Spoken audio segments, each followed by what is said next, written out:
So hello everyone. तो I hope आपके पास मेरी वॉइस प्रॉपर आ रही होगी। तो आज का अपना टॉपिक है what should be your perfect schedule. तो आपका परफेक्ट शेड्यूल क्या होना चाहिए कि आपका डे एकदम प्रोडक्टिव निकले और आप लेस आवर्स में मैक्सिमम सब्जेक्ट कवर कर सको और प्रोडक्टिविटी आपकी मैक्स हो। ठीक है, तो उसके लिए अपन बात करने वाले हैं। तो मैं थोड़ा एक बार 2-3 छोटे डाउट है जो आपको बीच बीच में आ सकते हैं, तो उसको एक बार थोड़ा सा पहले क्लियर करता चलता हूँ। एक डाउट आपको आ सकता है कि भाई अर्ली बर्ड बनना है नाइट, और मतलब आपको रात को पढ़ना चाहिए और सुबह पढ़ना चाहिए। तो भाई इससे कोई फ़र्क नहीं पड़ता। आप कंफर्टेबल हो नाइट में तो नाइट में पढ़ो, आप सुबह जल्दी कंफर्टेबल तो जल्दी पढ़ो, उससे कोई फ़र्क पड़ेगा ही नहीं। ठीक है, कुछ को लगता है जल्दी पढ़ना चाहिए तो वो जल्दी पढ़ सकता है, बाकी इससे कोई मेजर फ़र्क पड़ता नहीं। ठीक है, और दूसरा डाउट था कि है ना, लाइब्रेरी में पढ़ना चाहिए या घर पे पढ़ना चाहिए ना। तो भाई मेरा तो ये है कि आपको ना लाइब्रेरी ज्वाइन कर लेनी चाहिए। ठीक है ना, थोड़े बहुत 400 500 600 रुपये लग जाएंगे, और थोड़े से आप शहर से बिलोंग करते हो तो आपको 800 तक भी ले सकते हैं। ठीक है, तो आपका एक अच्छा इन्वेस्टमेंट है लाइब्रेरी ज्वाइन कर लेने की। उससे क्या आपको माहौल मिलता है और बच्चे मिलते हैं तो कंपटीशन फील होता है, तो आपको डिस्टर्बेंस भी नहीं होगा और आप अच्छे से एक अच्छे इन्वायरमेंट में पढ़ पाओगे भाई। और तो क्या, और घर पे क्या थोड़ा डिस्टर्बेंस रहता है, और आपके ऐसे अलग से कमरा है ना तो फिर कोई दिक्कत नहीं है, छत पे बना हुआ है तो आप वहाँ पे पढ़ सकते हो, वो भी लाइब्रेरी टाइप हो जाएगा ना। अब आगे बढ़ते हैं, तो सीधा मुद्दे पे आते हैं। तो मैं अपने एक्सपीरियंस के अकॉर्डिंग सब कुछ शेयर करने वाला हूँ। तो जैसे आप लाइब्रेरी जाते हो तो आपको 7 से 8 बजे तक लाइब्रेरी पहुँच जाना चाहिए, है ना। ये अच्छा टाइम रहता है आप लाइब्रेरी पर, क्योंकि ज़्यादा बच्चे नहीं होते तो अर्ली स्टार्ट हो जाता है। और ऐसे भी रहता है कि 12 बजे तक एक अच्छा खासा टाइमिंग हो जाता है पढ़ने का, 5 घंटे निकल जाते हैं बाहर सुबह ही, है ना। तो ऐसा अच्छा लगता है कि हाँ अपने बहुत सारा पढ़ लिया। आप 7-8 बजे तक लाइब्रेरी पहुँच जाओ, उसके बाद आपको अपना डे स्टार्ट करना चाहिए वॉकेब के साथ। ठीक है, आप वॉकेब के साथ अपना दिन शुरुआत कर लोगे। कैसे करोगे, तो मैं बिगनर के हिसाब से बता रहा हूँ। तो आपने 200-300 वर्ड्स आप कर सकते हो, है ना। मैं ब्लैक बुक की बात कर रहा हूँ, अगर आपके पास कोई दूसरी बुक है तो उससे भी कर सकते हो। जब 200-300 वर्ड कर लोगे आपको रफली 1-1.5 घंटा लगेगा। ठीक है, जैसे आपने 8 बजे भी चालू किया ना तो आप 9:30 तक इसको कर लोगे, और 9:40 तक मान लो आपने बोतल वगैरह भर के और थोड़ा रेस्ट भी हो गया 10 मिनट का, वो कर लोगे। उसके बाद आपको अपना नेक्स्ट टारगेट रखना चाहिए आपका, जो सब्जेक्ट आपको टफ लगता हो ना। टफ सब्जेक्ट कौन सा बोल रहा हूँ मैं, जिसमें आपको प्रॉब्लम ज़्यादा हो। हिंदी मीडियम वाले बच्चे हैं उनके लिए इंग्लिश भी हो सकता है, ये मोस्टली बच्चों के लिए मैथ्स हो सकता है, रीजनिंग तो किसी का होगा नहीं। तो मैं मान रहा हूँ इसमें आप मैथ्स या इंग्लिश को रखोगे। ठीक है ना, तो टफ और सब्जेक्ट में जैसे मैंने मान लिया कि मैथ्स है या इंग्लिश है, तो आप क्या करोगे, इसको कवर कर लो। उससे क्या होगा कि सुबह आपको लेजीनेस फील नहीं होगी। आप टाइम से, क्योंकि पेट का नाश्ता क्या होता है तो ज़्यादा नींद वगैरह भी नहीं आएगी, तो लेजीनेस वाली प्रॉब्लम आपकी सॉल्व हो जाएगी।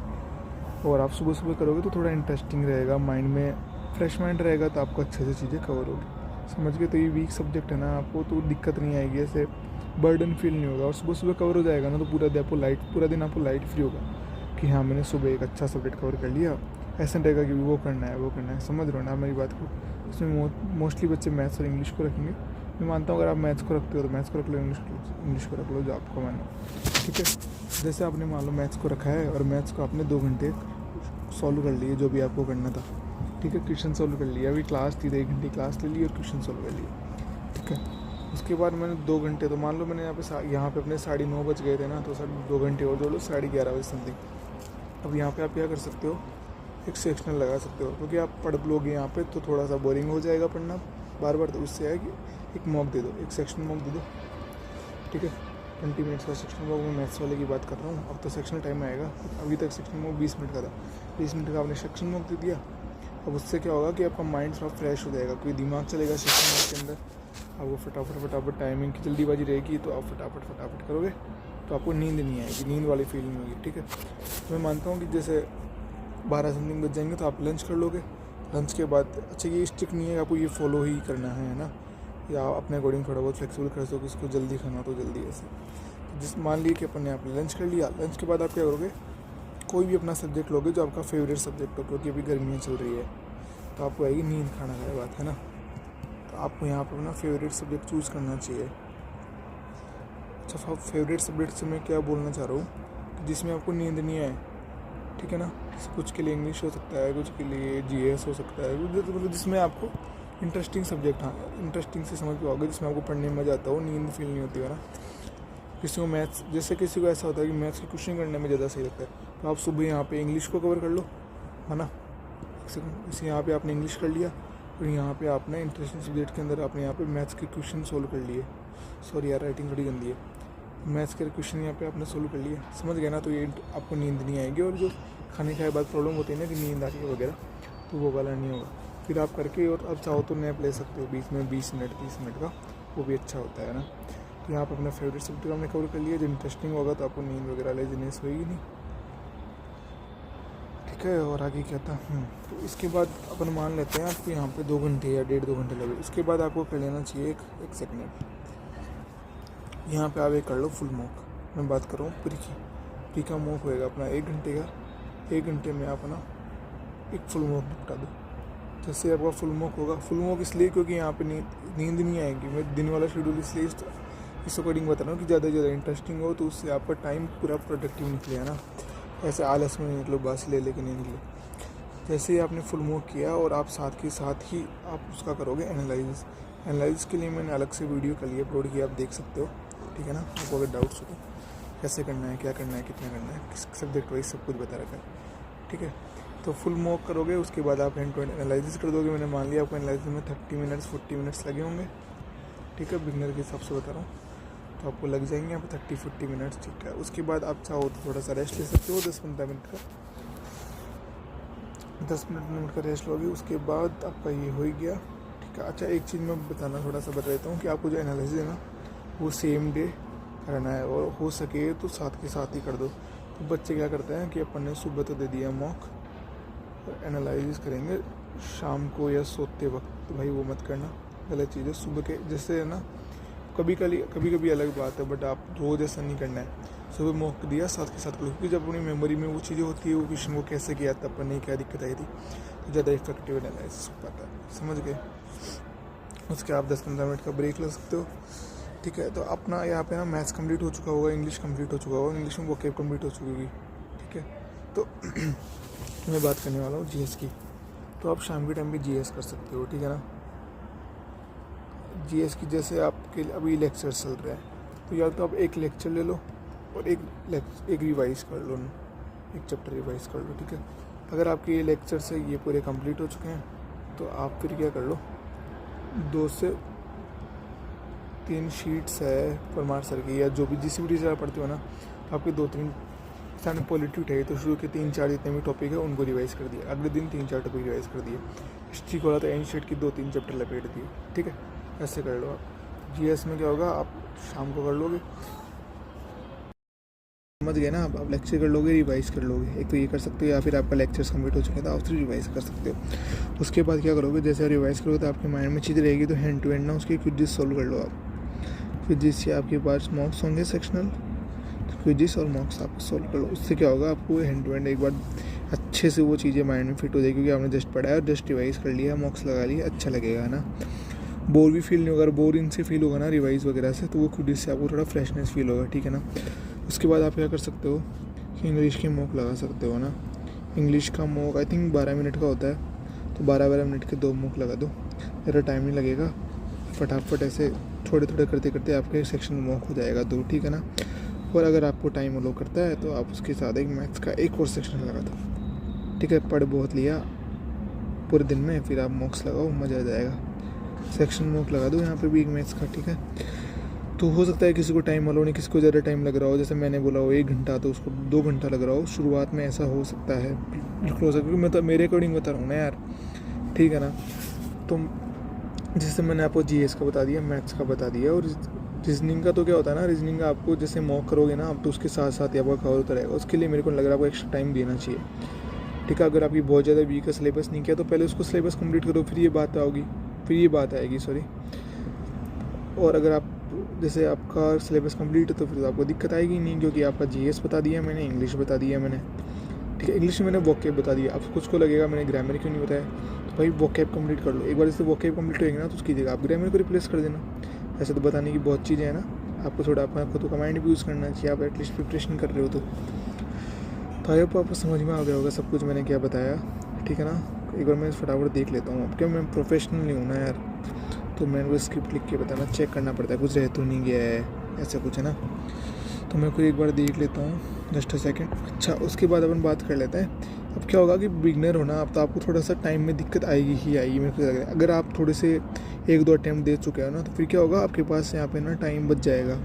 तो अगर आपको टाइम अलो करना ना, तो आपको एक्स्ट्रा ये भी कर लेना चाहिए। आप क्या करोगे कि इंग्लिश में ना आप एडिटोरियल सोल्व कर सकते हो, क्योंकि अभी इसका वेटेज बढ़ गया है रीडिंग वाले सेक्शन का। तो आप एडिटोरियल सोल्व कर सकते हैं, निमिषा मैम कराती है। और अमन सर का बैच ले रखा है, तो अमन सर के बैच से कर सकते हो। उसकी तो फिर वहाँ कहना ही क्या।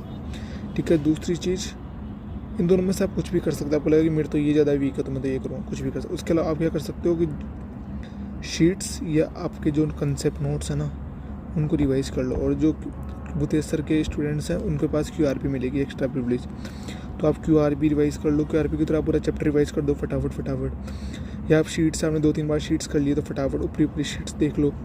या आपको लगा कि मैं एक बार कॉन्सेप्ट देख लेता हूँ और सब तो मेरे को आता है, तो आप सिर्फ कॉन्सेप्ट उस चीज़ का पढ़ लो। ये आपकी नीड के अकॉर्डिंग आपको कैसा फील होगा। बट जैसे आपको लग रहा है कि मेरी तो मैथ ज़्यादा वीक होता है, मैथ कर लोगे। इंग्लिश ज़्यादा वीक होता है, इंग्लिश कर लोगे। और लगता है रीडिंग वाले में, इंग्लिश में लगता है रीडिंग वाले में दिक्कत आएगी ज़्यादा, अगर किसका वीक होगा तो, है ना, वही है ना। तो एडिटोरियल कर लेना आपको उससे काफ़ी इंप्रूव हो जाएगा। ठीक है ना। अब मैं कुछ ऐसी चीज़ें बता देता हूँ जिसको आपको डाउट होएगा। अच्छा, एक चीज़ और, थोड़ा सा अपन करंट अफेयर्स का डिस्कस कर लेते हैं ना। जब सब कुछ ही हो रहेगा तो करंट को क्यों छोड़ना, उसके साथ नाइंसाफ़ी क्यों ही करनी भाई। ठीक है ना। एक बार पेज एड कर लो। तो ये अपन बात कर रहे हैं करंट अफेयर्स की, है ना। ठीक है, तो करंट अफेयर्स में अपन को क्या करना है, वीकली कवर करना है। ठीक है ना। आप कैसे करोगे, परमार सर की, सॉरी नोट्स नहीं आते, वो PDF वाली ई बुक्स आती है ना, ऐप पे मिल जाएगी आपको। तो आपको ले लेनी चाहिए भाई, मेरे को सही लगी थोड़ी, मैंने पढ़ी हुई है। तो मंथली करंट आती है उसके अंदर, है ना। तो उसको क्या आप थोड़ा करके और 4 वीक के अंदर कंप्लीट कर दो। वो मंथली होगी एक साथ, तो आप उसको ना थोड़ा करके 1 महीने में कंप्लीट कर दो। उसके साथ उनकी एक मंथली क्लास आएगी, तो उस क्लास को कंप्लीट कर दो। क्लास प्लस मैगज़ीन, बात ख़त्म। ठीक है ना। ज़्यादा इसके पीछे पढ़ना नहीं है करंट अफेयर्स भाई, आ भी जाए नहीं भी आए तो थोड़ा रिस्की होता है ना। तो इसलिए आपको वीकली कर लेना चाहिए। क्लास कर लो, मैगज़ीन कर लो। और क्या करोगे वीक में, कैसे करोगे कि वीक में आज थोड़ा पोर्शन कर लिया, थोड़ा कल पोर्शन कर लिया, ऐसे करके आपकी कवर हो जाएगी, है ना। ज़्यादा लोड करंट अफेयर्स का लेना है। अब मैं कुछ थोड़े छोटे पॉइंट्स बता सकता हूँ। शेड्यूल का आपका हो चुका है ना, अब नोट्स इसको आपको स्किप नहीं करना है। ठीक है ना, इम्पोर्टेंट है। अच्छा, पहली चीज़ मैंने देख लिया। ठीक है, तो पहली चीज़ तो ये कि आपको बहुत ज़्यादा स्ट्रिक्ट नहीं होना है ना। बी फ्लेक्सिबल मैं कैसे बोल रहा हूँ कि ऐसे नहीं मैंने बता दिया तो नहीं, उन्होंने तो ऐसे बोला था, मेरे को ऐसे करना है। देखो, सबका कैलिबर अलग अलग होता है, सबकी कैपेबिलिटीज़ अलग अलग होती है। ठीक है ना। आपको हो सकता है आपको अलग सब्जेक्ट पसंद हो, मेरा ज़्यादा स्ट्रॉन्ग हो, आपका कोई अलग वीक हो, जो वीक हो आपका, जो मेरा स्ट्रॉन्ग हो। समझ रहे हो बात को। तो फ्लेक्सिबल रहना, आप अपने अकॉर्डिंग थोड़ा सा एडजस्ट इसको कर सकते हो। इसमें आपका कोई वो नहीं होगा, है ना। सबकी अपनी अपनी कैपेसिटी है, तो ऐसे बिल्कुल ज़्यादा वो नहीं होना है कि नहीं ऐसे ही करना है। ठीक है, ऐसा नहीं है। ठीक है। दूसरी चीज़ स्टडिंग, ठीक है। दूसरी चीज़ ये है कि आपको पीछे नहीं पड़ना है कि मेरे को तो पूरे मेरे 3 सब्जेक्ट्स ही कवर करने हैं भाई, एक दिन में तीनों ही करूँगा, नहीं भाई। ठीक है। ऐसा होता है कि आपको ये रखना चाहिए अपना अप्रोच, क्वांटिटी और क्वालिटी के अंदर आपको ये रहना चाहिए कि आपकी जो क्वालिटी है ना वो ज़्यादा होनी चाहिए। क्वांटिटी चल जाएगा थोड़ा बहुत, बट क्वांटिटी में कॉम्प्रोमाइज़ नहीं होना चाहिए। ठीक है। तो अपन को कभी भी क्वालिटी से कॉम्प्रोमाइज़ नहीं करना है। अगर आपको 3 सब्जेक्ट नहीं पढ़े जा रहे हैं तो भाई 2 पढ़ लो, सिर्फ मैथ या इंग्लिश कर लो। सिर्फ तो कैसे कर सकते हैं, मैं बोल के बता देता हूँ ना आपको। या तो मैथ और सिर्फ इंग्लिश कर लो, 2 सब्जेक्ट एक दिन में करो। या ऐसे कर लो सिर्फ मैथ या GS कर लो। आपको लग रहा है नहीं मैं इंग्लिश और GS करूँगा, तो एक दिन इंग्लिश, यार मैथ तो रोज़ रखो ही, मैथ करना चाहिए आपको, ना।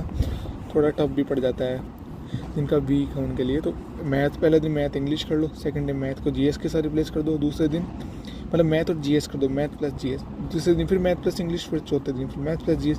तो आप 2 सब्जेक्ट करोगे ना तो भी कोई प्रॉब्लम नहीं है, ज़रूरी नहीं है 3 करना। तो ये वाला निकाल दो कि मेरे तो 3 सब्जेक्ट हो ही नहीं रहे, 3 नहीं है तो भाई 2 कर लो ना, क्या दिक्कत है। ठीक है। और कोशिश करना है कि हम अच्छे से पढ़ेंगे। एक सेकंड में कर लेता हूँ। क्वांटिटी क्वालिटी वाला तो समझ गए ना, बार बार के लिखना। तो क्वालिटी पे फोकस करो, क्वांटिटी पे फोकस मत करो। ठीक है। कम पढ़ोगे तो इन डेप्थ में पढ़ पाओगे और आप फुली फोकस होकर पढ़ पाओगे। क्वांटिटी पे फोकस करोगे ना, ये नहीं पढ़ा वो नहीं पढ़ा, एक तो हेडेक रहेगा सिर के अंदर। ठीक है ना। उसके अलावा का शेलो पढ़ पाओगे, इतना डेप्थ आप कवर नहीं कर पाओगे। तो आपको जितना मतलब जितना अपने एग्जाम में उतना डेप्थ तो कवर करना ही चाहिए। ठीक है। दूसरी चीज़, आपको अपनी लिमिट्स पुश करनी है रोज़, पुश योर लिमिट्स डेली, ठीक है ना। पुश योर लिमिट्स करो, जैसे आपने आज 6 घंटे पढ़ा, कोशिश करो कल 30 मिनट तो बढ़ा दो। अब बच्चे तो है नहीं अपन, 7 कर सकते हैं, 8 कर सकते हैं, ठीक है। अब जैसे आप रोज़ 8-9 पढ़ोगे तभी कोई प्रॉब्लम नहीं, लेकिन एग्ज़ाम टाइम में आपको 12-13 तक ले जाना है इसको अच्छे से, हाँ हो जाएगा, इसका लोड लेना मत, बस थोड़ा थोड़ा बढ़ाते चलो, आप कंफर्टेबल हो जाओगे। फिर कुछ टाइम बाद पता है क्या होगा, आप बिलीव नहीं करोगे बट ऐसा होगा कि आपसे रहा नहीं जाएगा। आप कहीं भी बाहर जाओगे ना तो आपको मिस होगा कि यार आज तो पढ़ा ही नहीं मैंने, थोड़ा सा रिग्रेट हो, थोड़ा सा ऐसे होगा टाइम पास ही नहीं हो रहा यार, पढ़ लेते हैं, ऐसा हो जाएगा। तो ये अच्छी चीज़ है, थोड़ा थोड़ा बड़ा हो जाएगा ना। तो push your limits daily, slightly but daily, ठीक है। तीसरी चीज़, आपको रहना है कंसिस्टेंट। तीसरी क्या, कौन सा पॉइंट हो गया यार, ये चौथा पॉइंट है। तो आपको ना कंसिस्टेंट रहना है भाई। एसएससी की सबसे क्या बोलूँ, मतलब की टाइप भी बोल सकते हो आप, मेजर पॉइंट है ये कि आपको बहुत कंसिस्टेंट करना पड़ेगा। आप चाहे इससे नहीं पढ़ा जा रहा ना भाई, तो 7 घंटे पढ़ लो 6 दिन, बट रोज़ पढ़ो। ऐसा मत करो आज पढ़ लिया 8 घंटे, कल पढ़ लिया 10 घंटे और 2 दिन की मार दी छुट्टी, फिर पढ़ लिया 1 घंटे, ऐसा मत करो भाई बिल्कुल भी। अगर कोई इमरजेंसी है उसकी बात अलग है, और हो सके तो तब भी थोड़ा बहुत रिवाइज कर लो, हो सके तो। बाकी इमरजेंसी हो तो भाई नहीं हो पाता है ना, समझ सकता हूँ मैं, बट कहने का मतलब है कि कंसिस्टेंट ही रहो। तो अगर किसी दिन थोड़ा ही पढ़ पा रहे हो तो पढ़ लो, है ना, बट थोड़ा तो पढ़ना ही है, कंसिस्टेंट रहे, ऐसे नहीं बीच में गुठलियाँ मार दी, ठीक है। ये पॉइंट थोड़ा इम्पोर्टेंट है, आपको लगेगा नहीं सुनने, बहुत इम्पोर्टेंट है भाई, मैंने तो खुद ने फील किया है, तो जस्ट मैं ऐड कर रहा हूँ इसके अंदर। लिमिटेड सोशल सर्किल, अपना सोशल मीडिया हो या सोशल मीडिया के बारे में कुछ आपका कॉल, आप कुछ भी करो, मतलब आप उसको रखना चाहते हो नहीं रखना चाहते हो, मैं इंटरफेयर नहीं करना चाहता, पर लिमिटेड सोशल सर्किल का मतलब आप लाइब्रेरी में जा रहे हो, कहीं भी जा रहे हो ना, तो उसमें आपको 2-3 लोग मैक्स होने चाहिए। ऐसे नहीं 2 घंटे पढ़ाई हो रही, 3 घंटे चाय की टपरियों पे बातें हो रही है ना। लिमिटेड सोशल सर्किल 2 या 3 लोग आपके पास इनफ, बस इतने ही होने चाहिए, उनसे ज़्यादा आप लोगों से ज़्यादा कॉन्टैक्ट रखो मत। 2-3 लोग इनफ यार, एक बार सिलेक्शन हो जाए, फिर आराम से बनाना कॉन्टैक्ट कितने बनाने हैं, ठीक है ना। फालतू में डिस्ट्रैक्ट हो गए, 2-3 लोग खो गए, और हो सके तो जो एसएससी के फील्ड से हैं उनसे बेहतर आप हो नहीं सकता। उससे कि आपके मॉक्स वगैरह में आपको हेल्प होगी, आप ऐसे शेयर कर सकते हो, ठीक है। और भाई खुद के ऊपर ट्रस्ट रखो, सब हो जाएगा ना, लोड मत लो। और इफ़ यू फील, हाँ ठीक है, ये और बता देता हूँ, ये लास्ट पॉइंट है, फिर अब फ्री हो, ठीक है। अगर आपको लगता है ना, तो बोल ही देता हूँ, अगर आपको लगता है ना कि आपका जो करंट रूटीन चल रहा है वो मैंने बताया उससे ज़्यादा इफेक्टिव है, और आप ऑलरेडी उसको फॉलो करके और बेहतर कर पा रहे हो, जिससे मैंने बताया उससे बेटर ऑलरेडी कर रहे हो, तो भाई गो फॉर इट। ये मतलब शायद आपके लिए फिर नहीं था, ठीक है ना। अगर पहले से बेहतर कर रहे हो तो आपने अच्छा रूटीन ले रखा है। मैं आपके बारे में ज़्यादा नहीं बता सकता ना, अब अपन खुद के बारे में ज़्यादा बेटर बता सकते हैं। तो अगर आप पहले से बढ़िया कर रहे हो ना, तो उस पर जाओ, उसी से आपकी बेस्ट एफिशिएंसी निकलेगी, ठीक है। बात को सब गुड लक भाई, जल्दी से नोटिफिकेशन आने वाला है और हो जाएगा, ज़्यादा टेंशन मत लो, खुद के ऊपर विश्वास रखो, हो जाएगा। और अगर कोई डाउट हो सब्जेक्ट रिगार्डिंग, एसएससी एनटीपीसी किसी भी रिगार्डिंग, या कोई भी सजेशंस हो तो आप कमेंट कर सकते हो। अब आपका कमेंट करो, रिप्लाई आपको पक्का मिलेगा, आज नहीं तो कल पक्का मिलेगा, बस तो मैं 2-3 घंटे में कर ही देता हूँ, ठीक है। जल्दी मिलते हैं नेक्स्ट वीडियो के अंदर। कोई सजेशन हो तो बिल्कुल कमेंट कर सकते हो आप। जल्दी मिलते हैं, अपना ध्यान रखो और अच्छे से पढ़ते रहो। Bye bye.